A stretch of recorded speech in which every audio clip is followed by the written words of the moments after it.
하겠습니다. 마태복음 9장 35절부터 10장 1절 말씀. 마태복음 9장 35절부터 10장 1절 말씀.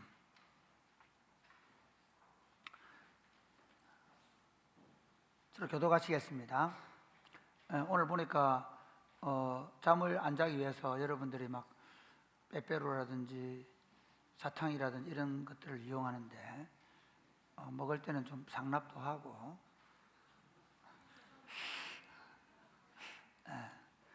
어쨌든 여러분들이 점심 먹고 수고하는데 막 뭐 먹으면서 잠을 깨려고 하는 것보다 더 중요한 건 여러분 반응을 잘해주는 겁니다. 할렐루야. 좋아요. 예수께서 모든 도시와 마을에 두루다니사 그들의 회당에 가르치시며 천국 복음을 전파하시며 모든 병과 모든 약한 것을 고치시니 무리를 보시고 불쌍히 여기시니 이는 그들이 목자 없는 양과 같이 고생하며 기증함이라. 이에 제자들에게 이르시되 추수할 것은 많되 일꾼이 적으니 그러므로 추수하는 주인에게 청하여 추수할 일꾼들을 보내주소서 하라 하시니라. 같이 읽겠습니다. 10장 1절 시작. 예수께서 그의 12 제자를 부르사 더러운 귀신을 쫓아내며 모든 병과 모든 약한 것을 고치는 권능을 주시니라. 아멘. 여러분 지금 우리 사회가 굉장히 많이 힘들고 어려워져 있습니다. 그리고 사람들이 많이 분열되어 있죠. 그리고 사람들이 많이 아파요.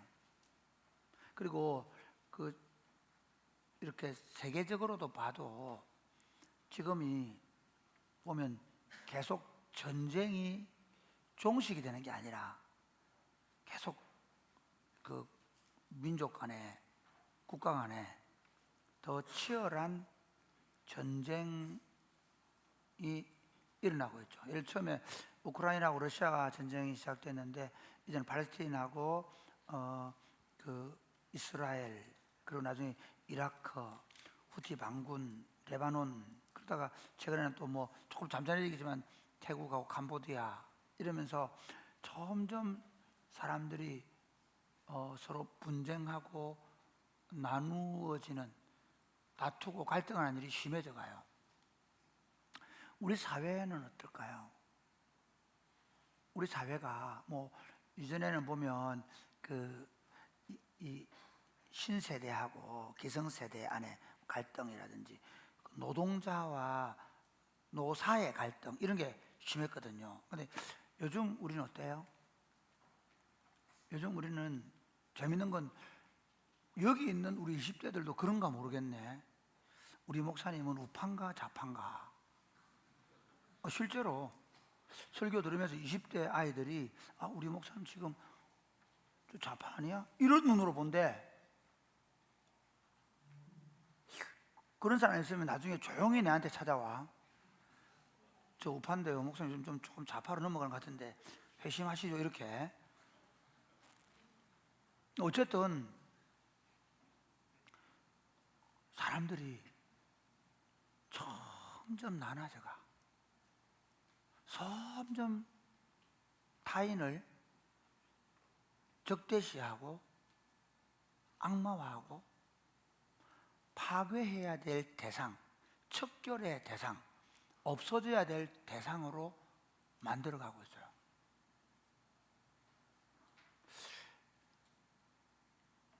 그런 사회에 살고 있다 보니까 학교 안에서도 예를 들면 선생님들끼리도 이게 뭐라 그럽니까? 서로 이념 때문에 나누어져 있어요. 문화계에서도 마찬가지. 이념 때문에 나눠져 있죠. 그게 어디로 볼까요? 기독교 공동체 안에도 보면 좌쪽의 목사님들은 우쪽의 목사님들을 공격하고 우쪽에 있는 목사님이나 교인들은 좌쪽에 있는 교인들을 함께하지 못할 사람으로 공격하고, 극기야는 태극기 부대에 모이고 극자부이 모이는 교회로 갈라지고 있어요. 교회가 타락하면 그렇게 돼요.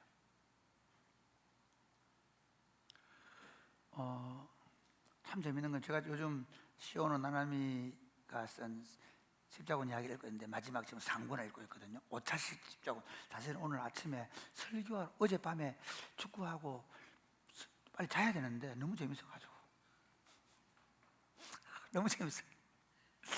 아침에 나도 분명히 성경 읽어야 되는 거 안 하면서도 성경 알고 너무 재밌어가지고 난 책을 읽을 때 처음에는 별로 재미없어가 그냥 하는데 마지막 갈수록 막 못 견뎌 궁금해서 그래서 이제 5차 십자군 전쟁에 프리드리가 알카밀이라는 사람하고 협정을 맺거든. 어떤 협정이냐면 사실은 프리드리는 불리한 여건에 들고 알카밀이 이거 도저히 이 십자군 문제를 해결하는 길은 예루살렘을 내어주는 길밖에 없다 생각하고 예루살렘의 그 지배권을 서방 세계에 줘버려요. 그래가 알카밀하고 프리드리 전쟁 한번 안 하고 5차 십자군이 마무리가 돼요. 그런데 그 프리드리를 2번이나 파문하고 마지막 그 협정을 끝까지 반대하는 사람 누군지 알아요? 그레고리 9세가는 교황이에요. 교황하고 예루살렘 그 교황의 대리를 하던 그 주교는 반대를 해요. 4차 십자군 때도 마찬가지예요. 4차 십자군 때도 독일 왕이 계속 합의를 하려고 하는데 끝까지 반대하는 사람이 누구냐면 교황청이고 교황의 대리들이에요. 왜 그럴까요? 기독교가 타락하면 어떻게 되는 줄 알아요? 피를 흘려서 예루살렘을 탈환해야 된다는 거예요. 피를 흘려서 예루살렘을 탈환해야만 가치가 있는 거지. 양보를 받아내서 자기들 표현을 성지리를 순례하고 할 수 있도록 길이 열리는 것은 안 맞다는 거예요. 그리스도인들의 피로 탈환된 성도 말이 돼? 그들은 이슬람을 악마한 거예요. 교회가 타락하면 자기와 다른 종교를 악마화해.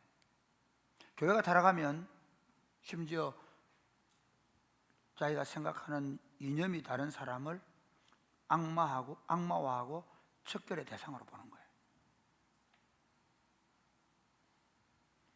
우리 왕 예수님은 우리로 하여금 어떻게 세상을, 사람들을 보게 하실까요?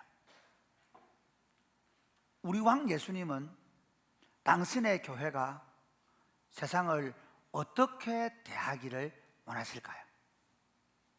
우리 왕 예수님은 어떻게 교회가 세상을 구원하기를 원하실까요? 파괴하고 몰아내고 기독교 세력을 확장해서 그래서 기독교의 지형을 넓히기를 원하실까요? 오늘 본문에서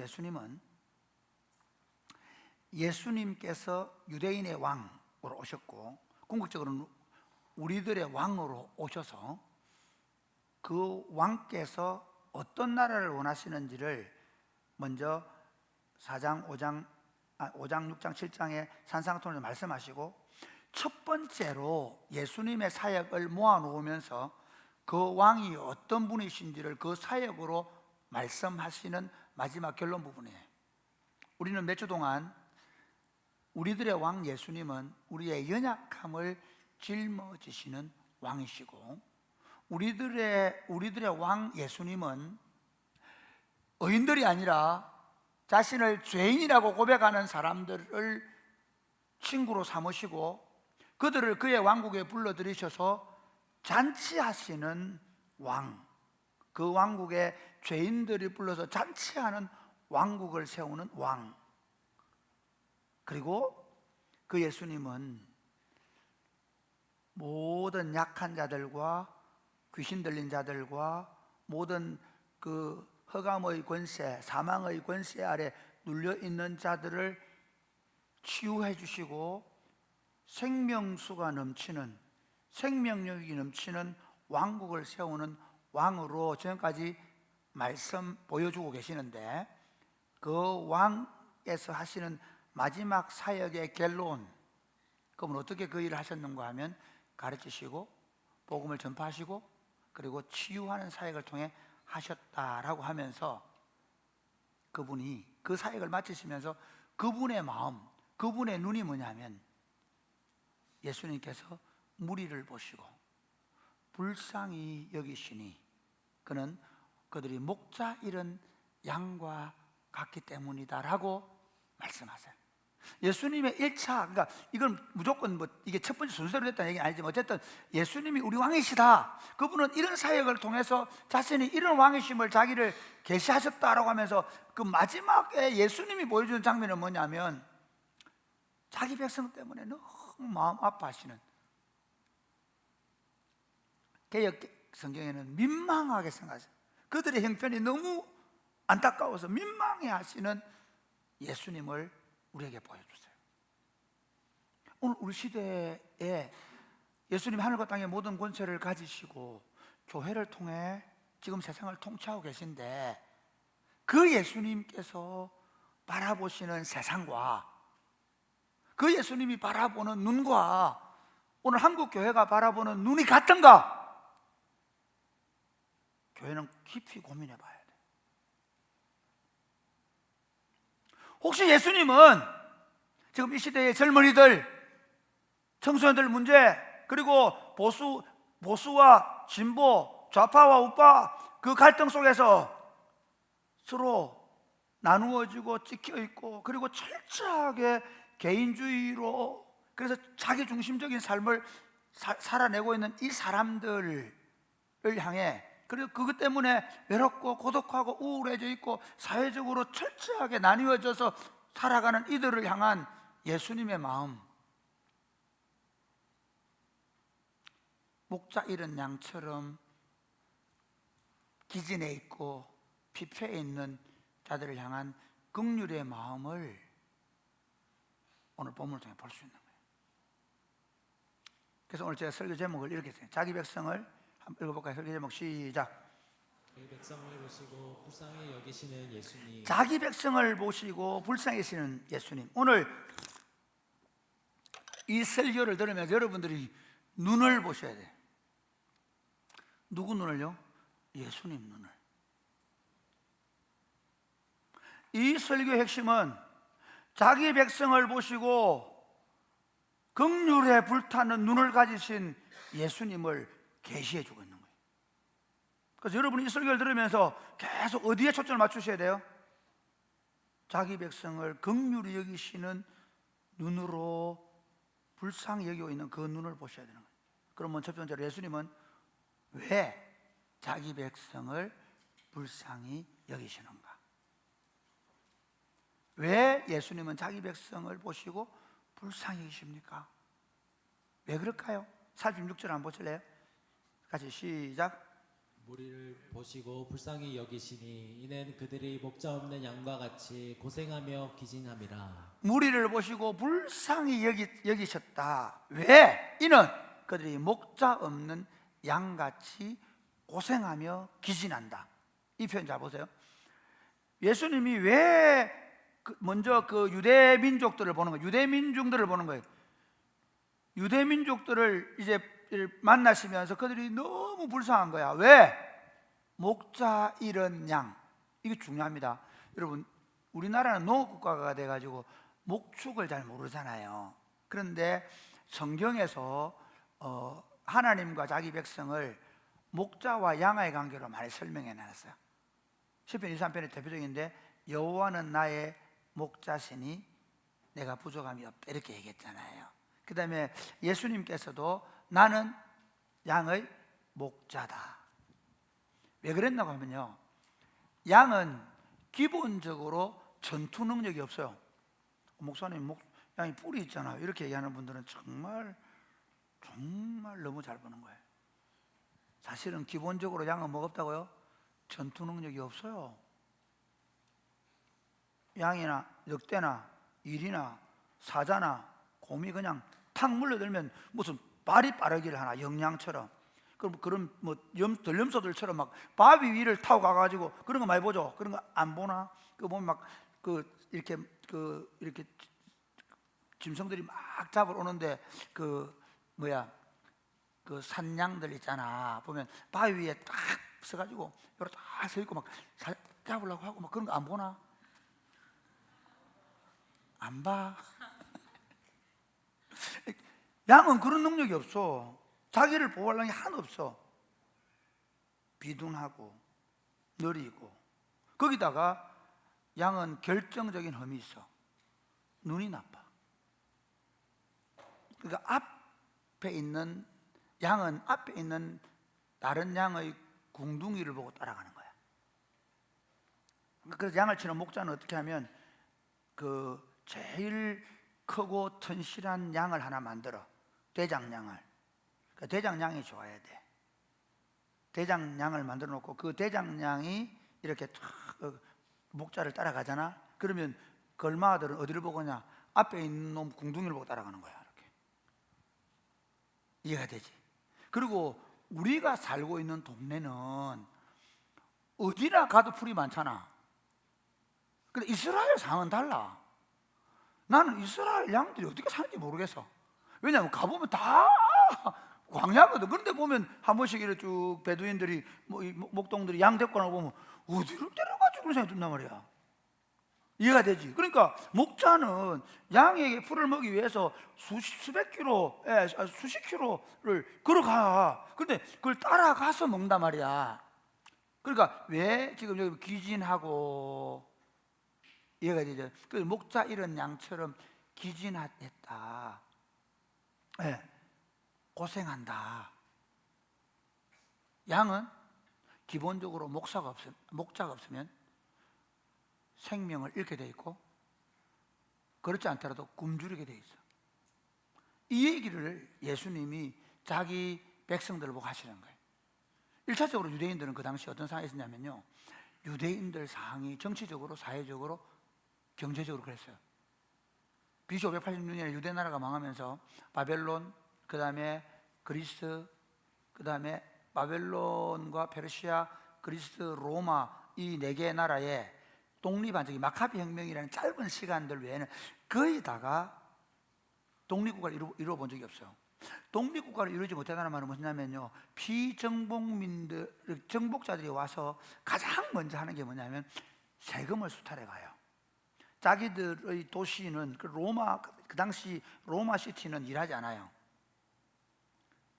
정복민들에게 거두은 세금으로 먹고 살아요. 전쟁도 그렇게 수행해요. 우리나라가 일제 30년 동안에 얼마나 많이 수탈을 당했는지 알죠? 그런 것과 똑같은 거예요. 그러니까 세리들을 정오한 거예요.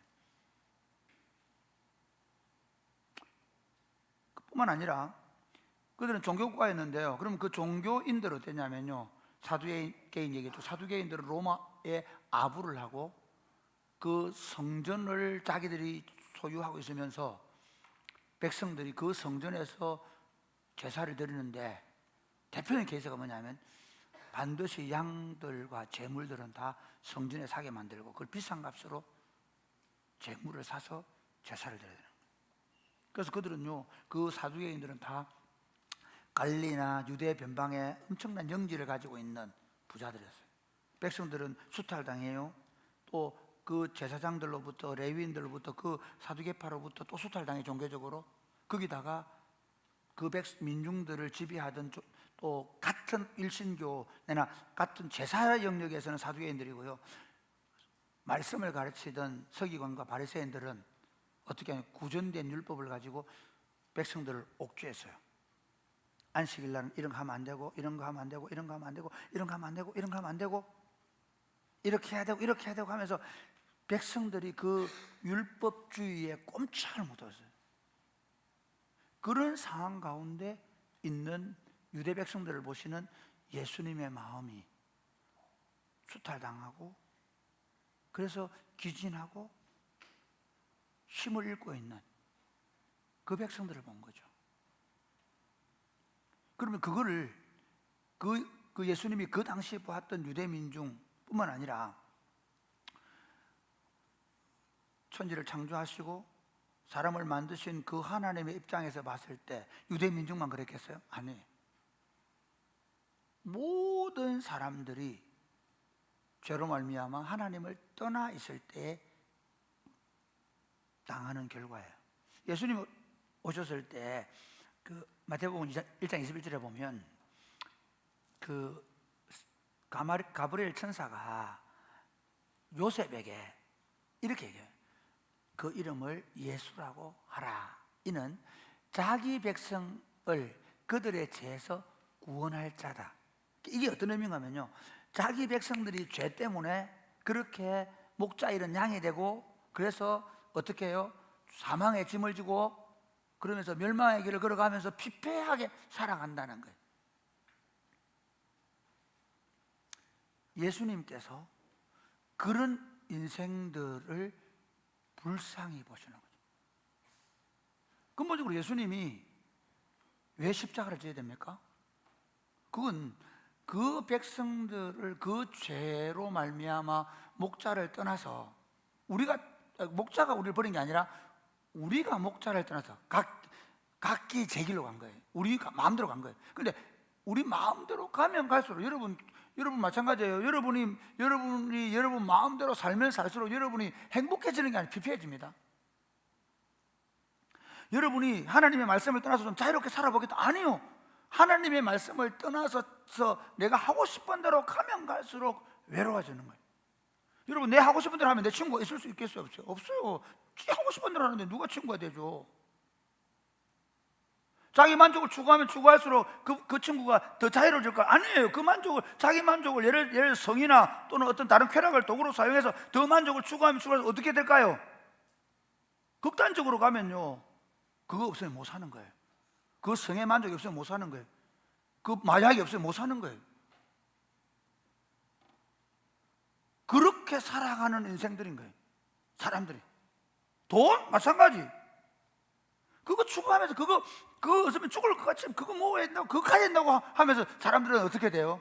그 돈 때문에 부모 형제관계 깨어져요. 그 돈 때문에 진짜 삶의 만족과 기쁨이 없어요. 그런 상황 가운데 있는 그들을 예수님은 근본적으로 어떻게 보시냐면 불쌍히 해요. 그들이 그것 때문에 하나님을 떠나서 자기의 만족과 자기의 쾌락과 자기가 하나님으로 살고 싶은 그 욕망이 오히려 그들의 영혼을 피폐하게 만들어요. 그들의 삶을 기진하게 만든 거죠. 예수님은 그것 때문에 그들을 불쌍히 여기시는 거예요. 그럼 두 번째, 읽고 시작. 예수님은 어떤 일을 하십니까? 내가 보니까 이제 서서히 여러분의 눈에 잠이 걸성걸성했네. 긍휼의 눈이 걸성걸성해야 되는데 잠으로, 이건 정말 한번 볼까요? 다시 한번 이번 시작. 자기 백성을 불쌍히 여기신 예수님은 어떤 일을 하십니까? 장진 전사님이 크게 해주면서 여러분들을 깨우려고 하는데 이게 잘 안 되는 것 같은데요. 자기 백성을 불쌍히 여기신 예수님은 어떤 일을 하시는가? 어떤 일을 하실까요?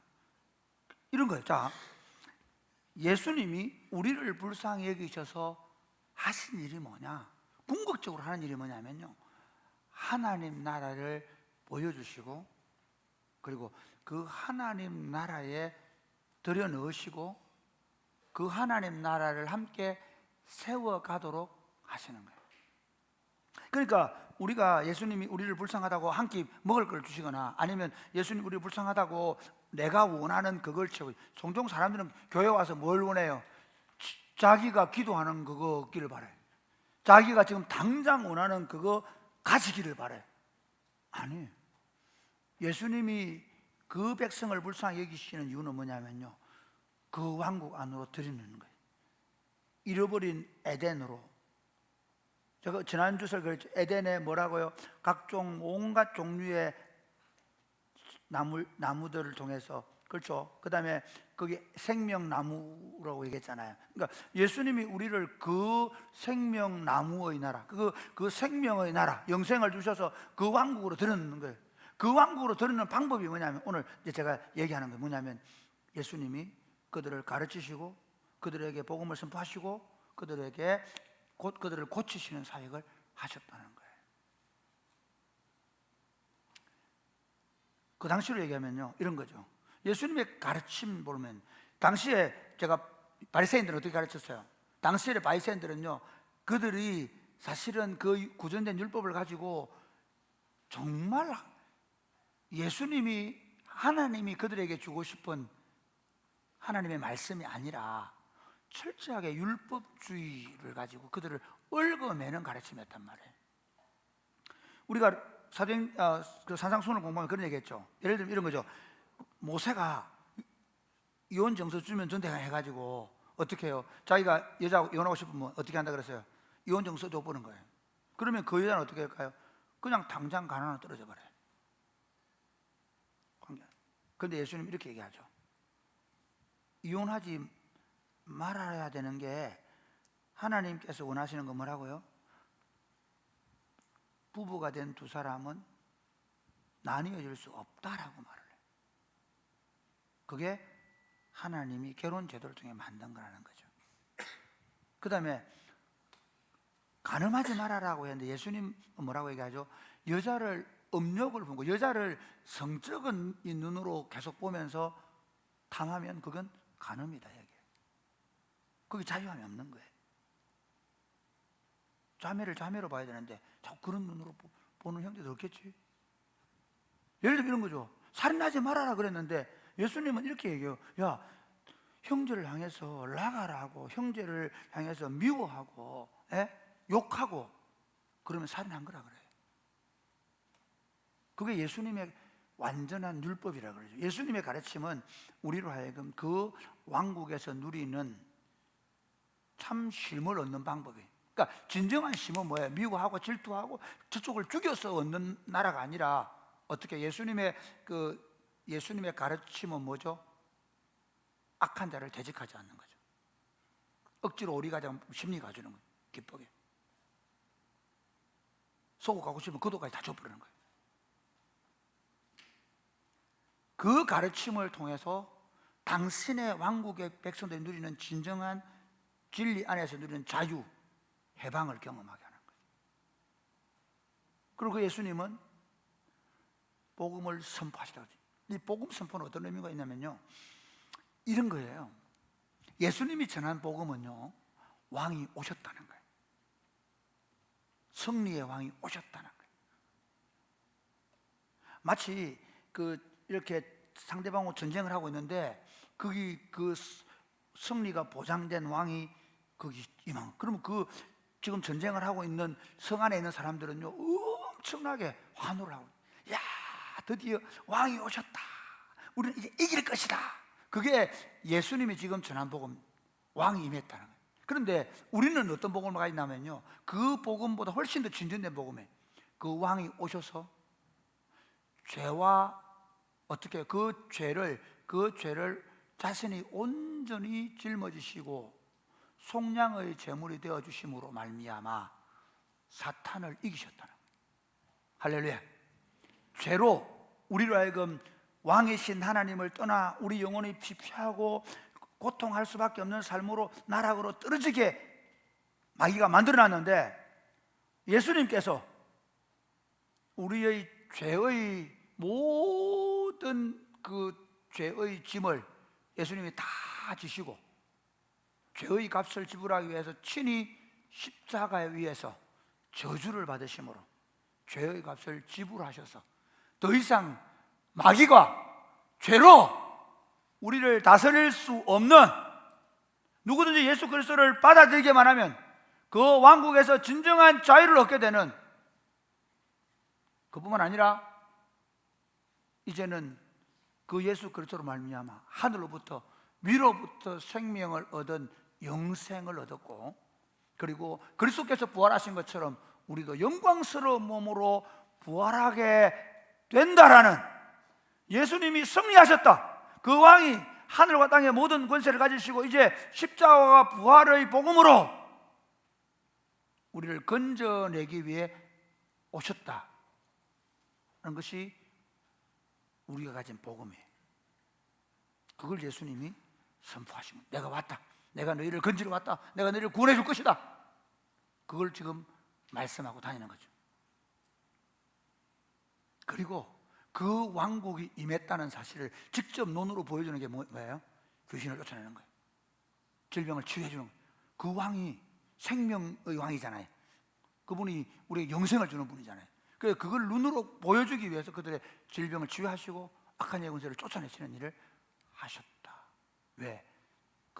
그들을 불쌍히 여기셔서 그들을 건져내기 위해서 그들에게 진리의 복음, 자유의 복음을 자유케 하는 말씀을, 진리를 선포하시고 그들에게 승리의 복음을 선포하시고 그들을 치유하시고 고치셨다.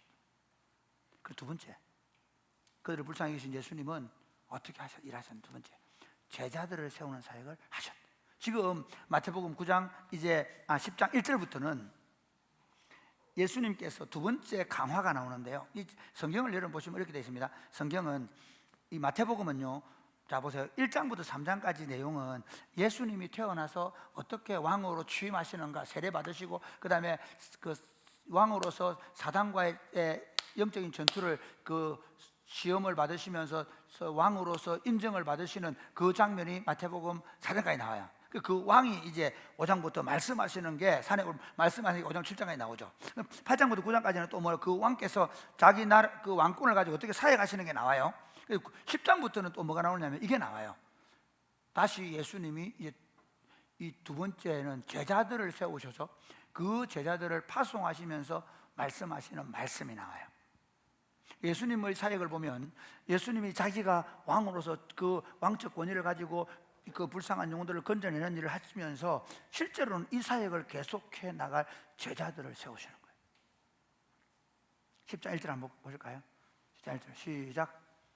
예수께서 그의 12제자를 부르사 더러운 귀신을 쫓아내며 모든 병과 모든 약한 것을 고치는 권능을 주시니라. 여러분, 하나님 나라 운동은요, 지금 한국 교회, 그리고 지금 저는 콘스탄틴 이후에 왜 그 당시 그런 중세 교회가 그렇게까지 타락하냐? 아니, 그 십자군을 이끌고 전쟁을 해야 구원을 받는다고 생각하는 그런 종교가 되어버렸냐?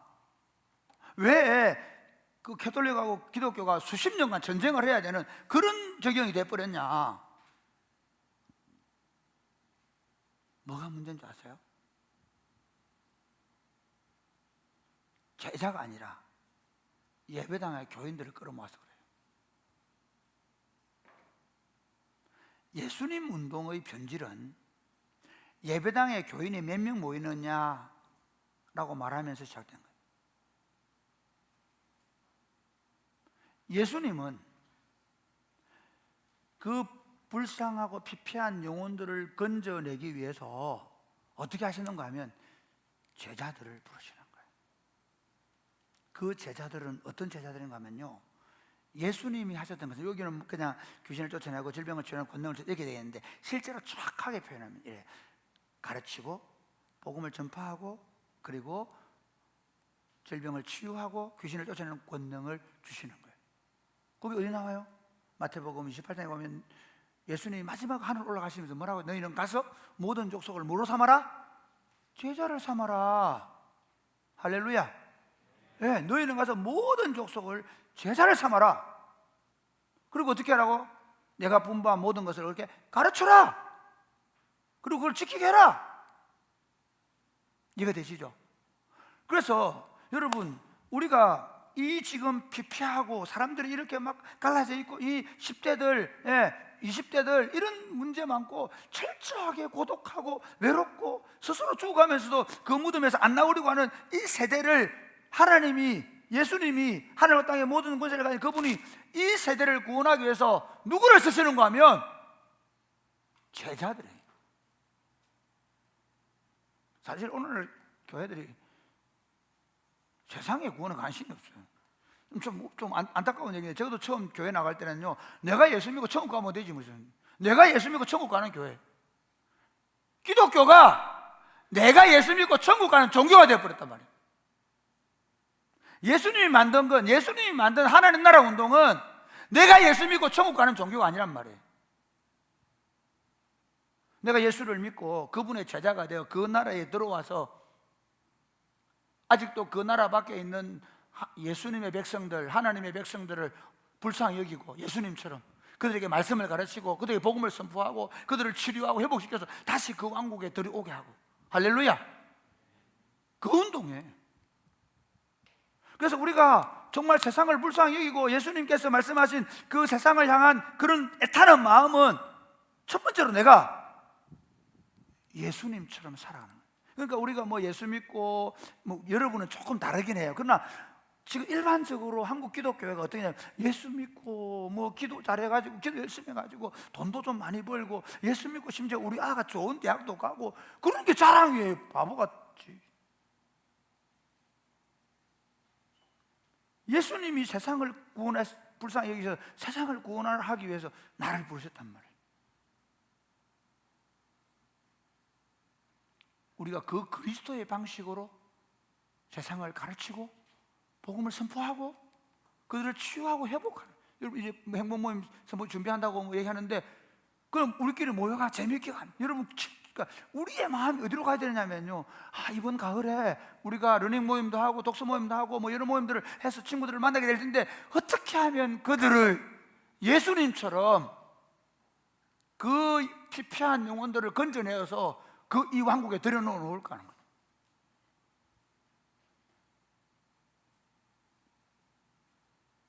그리고 세 번째, 예수님 어떻게 하셨냐면요, 우리 37절 8절 시작. 이에 제자들에게 이르시되 추수할 것은 많되 일꾼이 적으니 그러므로 추수하는 주인에게 청하여 추수할 일꾼들을 보내주소서 하라 하시니라. 여러분 이 부분이 똑같은 얘기인데 이거 조금 내가 일부러 구분해 놓은 거예요. 제자들을 예수님이 세우셔서 자기 백성을 건져내시는 일들을 통해서 그 피폐한 그 불쌍한 영혼들을 구원해내시는 거예요. 그런데 이거를 조금 더 확대해 가면 이런 거예요. 어떤 거냐면요, 그 제자들 이렇게 말해요. 지금 더 추수할 영혼들이 많은데, 이해가 되시죠? 더 추수할 영혼이 많은데 일꾼이 부족하니까 주인님인 왕이신 하나님 아버지에게 구해서 어떻게 하라고? 더 많은 제자들이 보내달라고 기도하라는 거예요. 누구 보고? 제자들 보고. 교회 궁극적 목표는 우리가 그리스도의 제자가 되어서 그리스도께서 행하신 일을 행하는 겁니다. 할렐루야. 우리가 그게 목표예요. 그래서 여러분들이 뭐 비전 트립을 가고 전도여행을 같이 하고 왜 우리 교회 사랑이 꼽히는 교회가 청년들을 이렇게 못 살게 구는가? 여러분들 뭐 비전 트립 가자고 전도여행 가자 해가지고 막 가서 그것 더운 여름에 목사님은 안 쓰러져도 기도하고 여러분은 그 더운 여름에 그러고 있고 겨울 되면 오늘부터 또 비전 트립 모은다더라. 다 가자. 졸업하기 전에 다 가자. 진짜다. 안 가면 후회한다. 성기남 직장 취직하고 나니까 후회하지. 못 간다. 내 부탁한다. 대학교 4학년 졸업하기 전에 또는 혹시 이번에 뭐 비전 지금 단기성이 한 3명인가 지금 얘기하고 있는데 그래 맞다. 시집가기 전에 직장에 정식으로 취직하기 전에 단기성교 한 6개월 8개월 좋아. 해봐. 우리 목표는 그러니까 또 다른 사람을 그리스도의 제자로 세워서 그들이 또 다른 사람을 제자로 삼는 이 일에 동참하게 하는 거예요. 이게 예수님의 마음이에요. 예수님이 그 잃어버린 영혼들, 그 자기 백성들 향한 긍휼에 불타는 마음으로 뭘 하느냐면 자기 제자들을 세워서 예수님 일을 하게 해요. 근데 그 예수님을 일을 하는 그들에게 예수님이 이렇게 기도하라는 거예요. 너희들로는 안 된다. 너희들이 누구를 위해서? 더 많은 사람들을 추수하기 위해서 추수할 일꾼을 너희 달라고 기도해야 된다. 그러니까 우리 교회의 완성은 이런 거예요.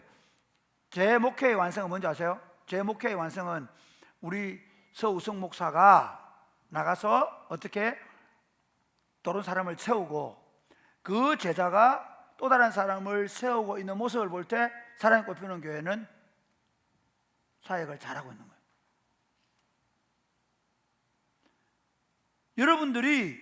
여러분들이 교회 잘 다니고 신앙생활 하는 거 그게 목표가 아니에요. 여러분들이 만약에 결혼을 해서 아이를 낳는다 그러면 그 아이가 나보다 더 탁월한 신앙인이 되어가지고 내가 하고 있는, 그래서 우리가 지금 비전트리 갈 때 왜 애기들을 데려가고 전도연을 애기들 데려가느냐 하면, 왜 여러분 다음 세대들을 사역하는가 하면, 여러분들이 지금 양육하고 있는 초등학교, 중학교 그 아이들이 여러분보다 더 탁월한 제자가 되어서 또 다른 사람을 사역하게 되는 걸 보기 위해 사는 거예요. 할렐루야. 그냥 그 물놀이 하는 거 좋아가지고 뭐 애들하고 재밌게 노는 게 좋아가지고 교사 사역한다면 이건 진짜 뭐가 뭔지 모르는 거야. 여러분이 꿈꿔야 되는 건 뭐냐면요, 여러분들보다 더 탁월한, 저는 그래, 제 꿈이 뭐냐면 우리 교회 전도사님들, 강도사님들, 부목사님들이 저보다 더 탁월한 사역자가 되어서 또 다른 제자들을, 내가 양육한 것보다 훨씬 더 좋은 제자들을 만들어내는 그 사역들을 감당하게 되는 걸 보는 게 꿈이에요. 볼 거야. 보고야 말 거야, 장진. 나는 그대가 그렇게 되기를 바래. 오늘 예수님이 그 말씀하시는 거예요. 오늘 이 말씀을 이제 마무리하면서, 이 자기 백성을 불쌍히 보시고 계신 예수님의 모습을 보면서 우리 교회 공동체는 어떻게 사역하고 어떻게 하나님 나라 운동을 펼쳐야 하는가? 첫 번째 적용. 시작. 사람을 긍휼히 여기는 공동체로 세워갑시다. 여러분, 지금 너무 안타까운, 이게 이제 우리 세상이 그런데요. 보세요. 이게 예를 들면 중세시대에 그 마귀 사냥하는 거 보면요, 예를 들어서 교회에서 저 여자 마귀다, 마녀다, 그러면 어떻게 해요? 그 여자를 불태워버려요. 재밌죠? 마녀라고 얘기한 거예요. 그거 불태워버려요. 히틀러가 유대인들을 돼지보다 못한 존재로, 마음껏 가스실에 죽여도 되는 존재로 만드니까 게시타포들이 어떻게 한 줄 알아요? 진짜 그 유대인들을 가스실에 집어넣고 웃고 있어요.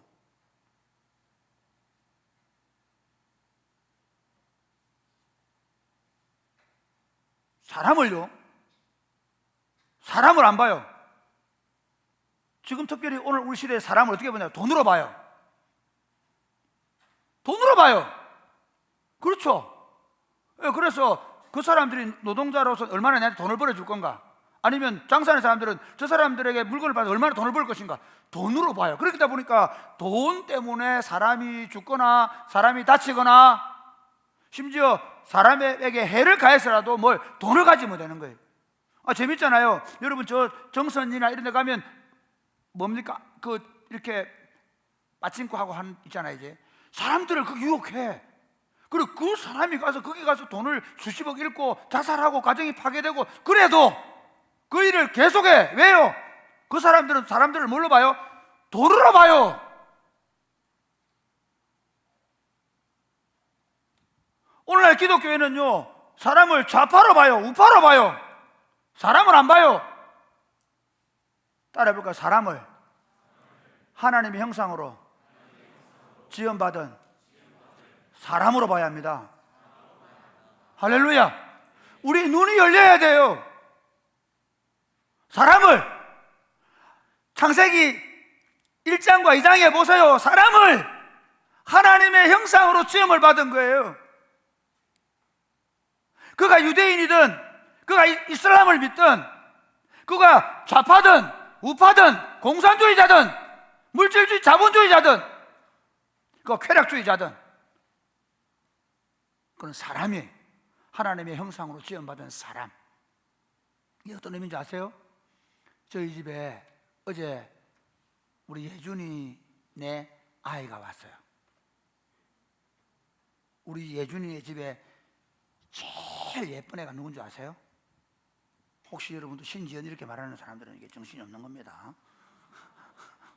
신지연 듣든 말든지. 나에게 있어서 누가 제일 예쁘겠느냐면 구도아.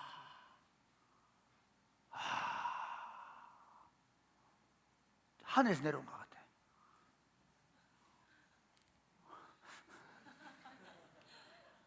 그를 사람으로 보는 할아버지는 그 아이가 얼마나 예쁘고 사랑스럽고, 그렇죠? 근데 그 애가 만약에 못 먹고 있다 생각해봐. 그 애가 굶주리고 있다 생각해봐. 그 아이에게 폭탄을 던진다고? 그 아이에게 집속탄을 날린다고? 전쟁할 때 이겨야 되는 살상해야 할 존재를 보니까 그렇게 해버리는 거예요. 적어도 그리스도인들은 그가 어떤 종교와 사상과 이념과 사회적인 신분을 가지고 있다 할지라도 우리는 어떻게 봐야 되냐? 근본적으로 그는 하나님의 형상으로 지음받은 인간이다. 아멘. 모든 좌파들이 깨어날지어다. 모든 우파들은 깨어날지어다. 제발 한국교회가 좌파 우파 싸움에서 빨리 벗어나야 된다. 예수님의 눈을 가져야 돼. 예수님의 눈은 뭐냐? 하나님의 형상으로 지음을 받은 인간. 그러니까 제가 얘기했지, 그 히브리 노예들 있잖아. 애굽에서 출애굽할 때 있잖아. 그 히브리 노예들은 사람으로 취급 못 받았다니까. 그 예를 들어서 제사장 계급, 그 다음에 파라오와 그 귀족 계급, 그 다음에 그 위에 신하들 계급, 그 다음에 평민들, 그 밑에 쭉 내려가서 저 히브리 종놈들. 그 이집트 사회에서 히브리 종놈들은 강바닥이나 파고, 그 다음에 성이나 건설해야 되는 짐승만도 못한 인간들.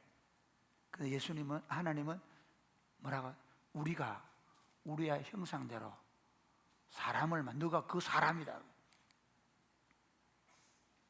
여러분이 직장 생활할 때 여러분이 누구를 만나든지 그를 사람으로 보는 거예요. 어떤 사람? 하나님의 형상으로 지음받은 사람. 교회 안에서부터 특별히 여러분, 예수 믿는다는 게 뭡니까? 우리가 예수 그리스도로 말미암아 하나님의 형상을 회복한 존재야. 할렐루야. 너무 심각하게 아멘 안 하네. 할렐루야. 우리가 하나님의 형상으로 지음받은 존재라고요. 그래서 우리 옛날에 이랬잖아. 왕왕왕왕 나는 왕자다. 그럼 여자들이 어떻게 해서 공공공공 나는 공주다 했잖아. 약간 좀 바보 같지만 얼마나 멋있어. 우리가 그런 존재란 말이에요. 그러니 우리 안에서부터 교파가 다르고 생각이 다르고 같은 교회 다니는데도 불구하고 내하고 한두 번 부딪혔다고 서로를 향하여 째려보고 미워하는 마음을 가져보고 안 좋은 시선으로 보고 말하고, 혹시 이럴 수 있다, 좀 썸씽이 있다가 헤어졌다고 해가지고 뒤에서 말하고 다니고, 정말 나사렛 예수로 명하노니 여러분의 눈이 바뀔지어다. 어떻게? 예수님께서는 그 사람을 향하여 긍휼히 여기시는 눈을 가졌다. 그 사람을 향하여 불쌍히 여기는 마음을 갖는 거예요. 엄마가 아이한테 점수 기계로 보면 85점 나오면 죽지 않은 거야. 그래서 애가 돌아보는 거야. 미치버려. 사람은 안 보는 거야. 엄마도. 세상이 그래. 근데 우리는 어때? 우리는 그가 하나님의 사랑을 입은 사람들. 또 교회 밖에 있는 사람은 어떤 사람들이야? 그가 동성연애자든 그가 어떤 사람이든 하나님의 사랑을 입어야 되는 하나님의 형상으로 지음받아서 지금 목차를 잃고 기진해 있고 맥진해 있고 피폐해 있는 영혼들, 그런 눈으로 보는. 그래서 저는 교회의 눈이 어떻게 되냐? 긍휼에 불타는 눈. 여러분이 기도할 때 꼭 시험 합격해서 이번에 임용 합격해 주세요, 그 기도를 하라고 말은 하고 싶지만 그 기도가 1번이 되면 안 돼. 주님, 제가 세상을 보는 눈이 예수님 닮아서 예수님 눈으로 세상을 긍휼히 여기고 불쌍히 여기는 눈으로 바라보게 하옵소서. 할렐루야. 그리고 그래서 두 번째, 어떻게? 두 번째 같이 시작. 다른 사람을 제자로 세우는 공동체로 세워갑시다. 다른 사람을 제자로서, 내가 그 주님의 제자로서 세상을 그렇게 보고, 그리고 그들을 그 긍휼함으로 다른 사람을 제자 삼고 그렇게 하는 것처럼 어떻게 하라고요? 여러분의 인생의 목표가, 여러분이 어떤 직업을 가지고 있든, 여러분이 어떤 환경에 있든 여러분의 목표가 뭐냐면 저 사람도 예수님 닮은 사람으로 만드는 거예요. 저거 친구하고 돈 되겠는데? 저 친구하고 있으면 내가 좀 좋은데, 어디 좋은 자리 찾아갈 수 있겠는데, 저 친구하고 하면 내가 좀 신나겠는데가 아니라 어떻게 저 친구들을 내가 닮아가려고 하는 그리스도를 닮게 할까? 여러분이 결혼할 때 결혼 조건 1번 이름 뭐고? 키. 구빈건 목사님만한 키. 긍정하네 여러분. 구빈건 목사님 같은 얼굴. 비운 데서 서서히 지금. 그게 아니고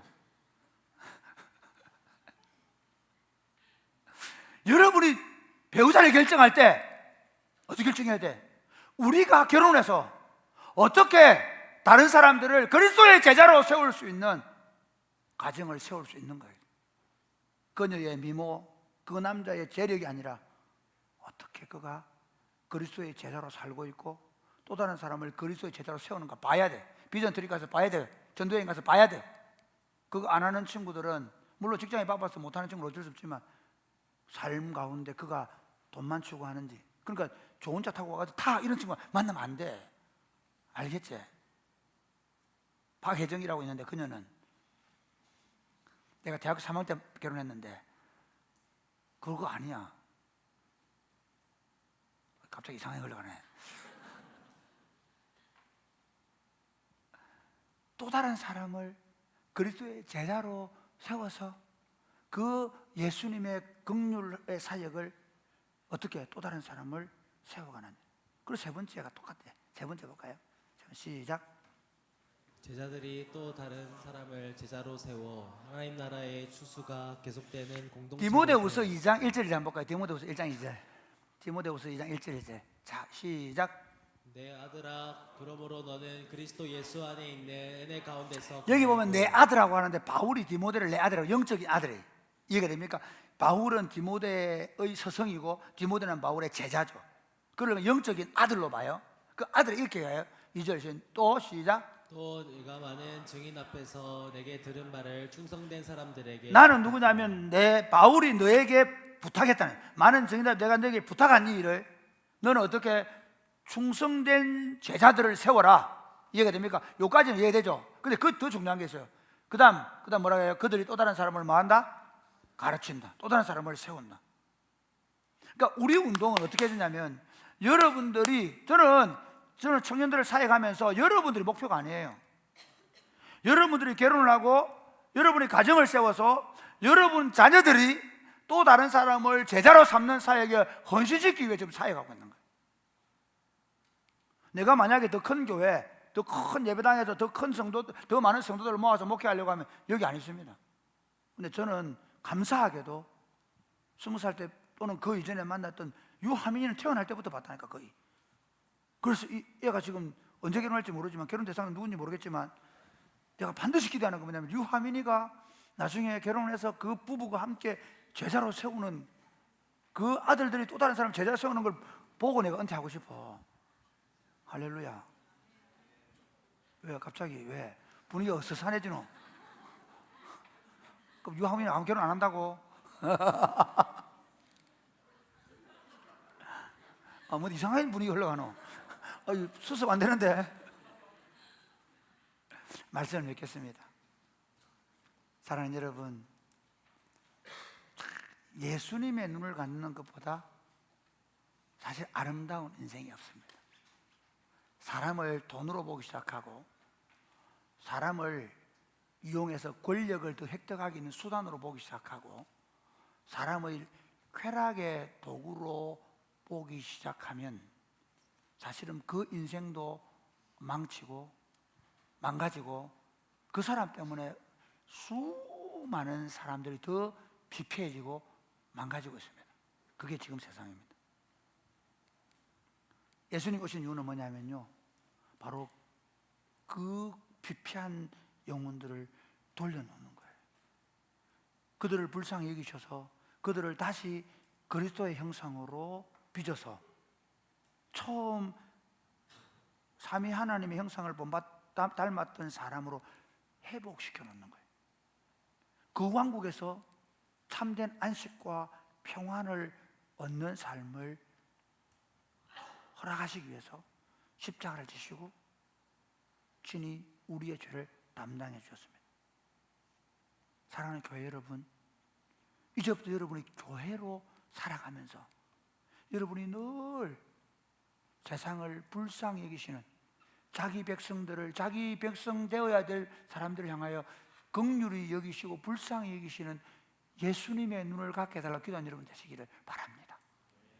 그리고 그 예수님의 제자가 되어서 그 예수님처럼 또 다른 사람을 가르치고 복음을 선포하고 그리고 그들을 치유하고 회복시키는 삶이 여러분의 삶이 되시기를 바랍니다. 그리고 여러분들이 또 다른 사람을 제자로 삼아서 그 사람들이 또 다른 사람들을 제자 삼는 그 일이 여러분의 인생의 비전이 되시기를 주님의 이름 축복합니다. 아멘. 찬양하겠습니다.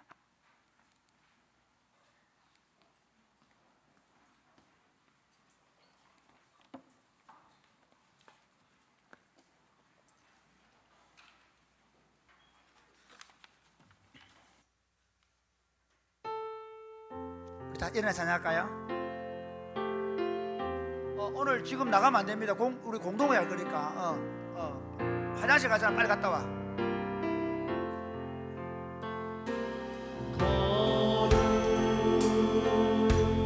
거룩하신 하나님 주께 감사드립니다. 혹시 지금 돌봄학교 하고 있는 친구들 중에서 투표 안 한 친구 있으면 올라오라 그래. 독생자 예수 나의 맘과 뜻 다해 주를 사랑합니다. 사랑합니다.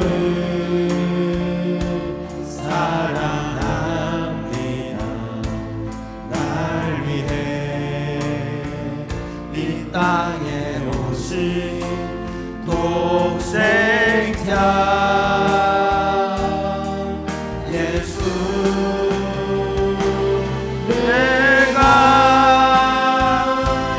약할 때 강한 주고 가난할 때 우리를 구역해 하신 나의 주 감사 내가 약할 때 강한 주고 내가 약할 때 강한 주고 가난할 때 우리를 무욕해 하신 나의 주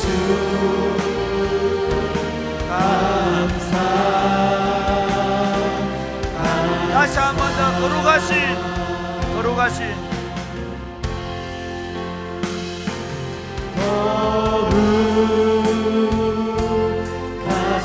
하나님 주께 감사드리세 날 위해 이 땅에 오신 독생자 예수 나의 마음과 뜻 다해 마음과 뜻 다해 주를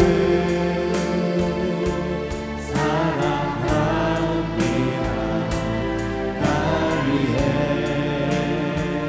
이 땅에 오신 독생자 예수 내가 약할 때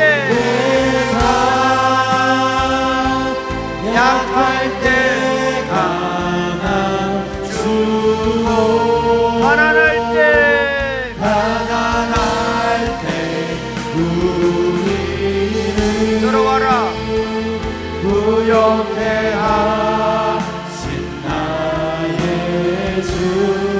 내가 약할 때 내가 약할 때 내가 약할 때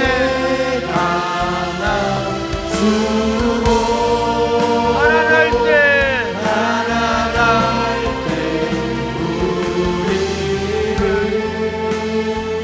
부욕해 하신 나의 주 감사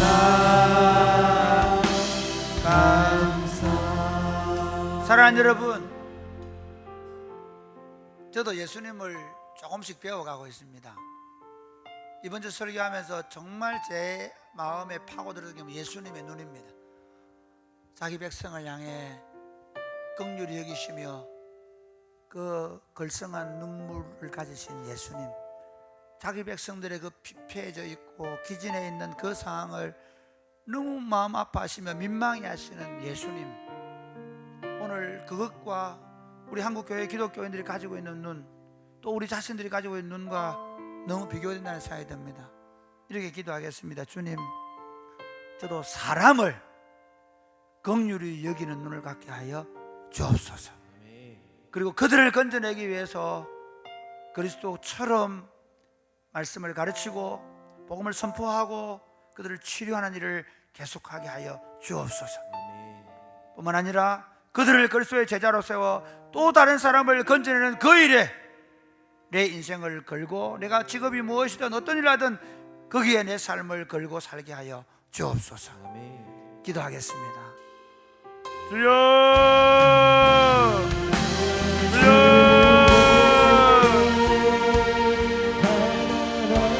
아버지 기도합니다. 아버지, 하나님 아버지 기도합니다. 우리로 하여금 그래서 예수의 종이 되어 그래서 예수께서 행하신 것처럼 세상을 그렇게 바라보는 눈을 갖게 하시고 세상을 긍휼히 여기며 바라보는 눈을 갖게 하시고 사람을 사람으로 보고 사람을 하나님 형상으로 지음받은 존재로 보고 하나님의 잃어버리기 때문에 갖는 그 고통과 아픔을 볼 수 있는 눈을 가지고 그들을 제자로 삼고 또 다른 사람을 제자로 삼는 일에 헌신하는 삶을 살아낼 수 있도록 주님 도와 주시옵소서. 이 일에 교회가 헌신하게 하여 주옵소서. 하나님 아버지, 오늘 그리스도의 눈을 봅니다. 우리 삶이 그리스도께서 세상을 바라보시는, 자기 백성을 불쌍히 여기시는 눈으로 바라보시는 예수님의 눈으로 사람을 바라보게 하여 주옵소서. 그리스도 형상으로 지음받은 사람, 그리스도 형상을 잃어버리고 고통하고 피폐해져 있는 영혼들을 바라보는 눈을 갖게 하여 주옵소서. 그들을 제자로 삼고 또 다른 사람을 그리스도로 인도하는 그 일을 위하여 우리 삶을 드릴 수 있도록 도와 주옵소서. 사랑하는 마음으로, 감사하는 마음으로 주님 앞에 물질을 드립니다. 11조와 감사헌금과 주일헌금과 성경을 드립니다. 하나님, 이 물질을 받으실 때 우리를 받으시고 우리 인생을 받으셔서 주님 나라와 복음을 위하여 귀하게 사용하여 주옵소서. 예수님 이름으로 기도드립니다. 아멘. 주의 복을 받겠습니다. 주 예수 그리스도의 은혜와 하나님 아버지의 크신 사랑과 성령님의 교통하심이 사랑하는 주의 백성들과 자녀들 위해 이제로부터 영원토록 함께 있을지어다. 아멘.